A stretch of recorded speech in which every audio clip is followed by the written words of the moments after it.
Всем привет! Сегодня мы готовим черничные маффины. С помощью этого рецепта вы сможете испечь воздушные сочные маффины с ароматными ягодами черники. Все ингредиенты этого рецепта просты и легко доступны. Кроме того, черничные маффины содержат много антиоксидантов и других веществ, которые очень полезны для вашего здоровья. Они отлично подойдут для завтрака, перекуса или десерта после обеда. Ну что, давайте готовить! Для начала смешаем сухие ингредиенты. Нам понадобится 200 грамм муки, 140 грамм сахара, пол чайной ложки соли без горки и 2 чайные ложки разрыхлителя.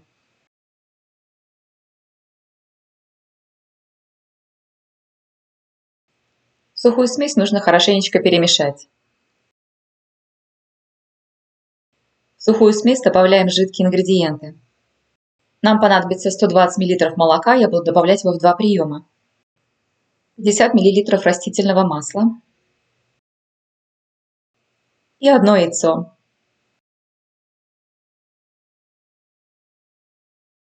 И быстренько все перемешиваем. Тут главное помнить, что разрыхлитель начинает действовать при соприкосновении с жидкостями, поэтому наша задача не переборщить с перемешиванием, иначе маффины потеряют свою структуру. Добавляем оставшееся молоко. Прелесть этих маффинов в том, что они прощают любые погрешности. Если вы заметили, что вдруг переборщили немножко с мукой и тесто более густое, просто добавьте немного растительного масла или немного молока. Тесто по консистенции получается очень мягким и похоже на тесто на оладьи. Прошло буквально 5 минут, и тесто готово. На данном этапе нужно добавить ягоду. У меня 200-250 грамм черники. Ягоду стараемся не мять и аккуратными движениями вмешиваем ее в тесто.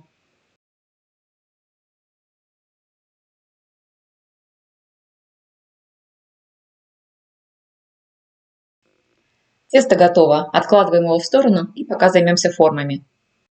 Я использую силиконовую форму и вставлю туда бумажные формочки для кексов. В своих формах я уверена, они не прилипают, поэтому я их ничем не смазываю. Но если вы не уверены, сможете ли вынуть маффины после выпечки, то формы лучше смазать растительным маслом. Раскладываем тесто по формочкам.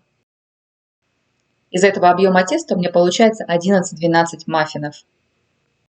Этот рецепт мне проверенный годами, я по этому рецепту пеку уже, наверное, лет 15. Пробовала я и с разными ягодами по сезону, и с черешней, и с малиной, и с клубникой. Всегда получаются очень хорошие маффины. Вкусные, нежные, и всегда я получаю очень много комплиментов. Маффины я выпекаю при температуре 200 градусов по Цельсию. Пекутся они в среднем где-то 20-30 минут, ну или обычно я жду до золотистого цвета. Из-за большого количества ягод в тесте эти маффины получаются очень мягкие и очень нежные. Им обязательно нужно дать остыть в форме, иначе если вы их начнете вытаскивать теплые, они просто развалятся у вас в руке. После остывания бумажная форма легко отходит от маффина. Он уже держит форму, не крошится и не ломается. Из-за наличия растительного масла в тесте эти маффины очень долго не сохнут, остаются влажными и ароматными. Напишите в комментариях, если вам понравился этот рецепт маффинов, или, возможно, у вас есть свои любимые рецепты маффинов. Поделитесь вашими рецептами, я обязательно по ним приготовлю. Все ингредиенты для этого рецепта вы сможете найти в описании под видео. Спасибо, что были со мной. Скоро увидимся.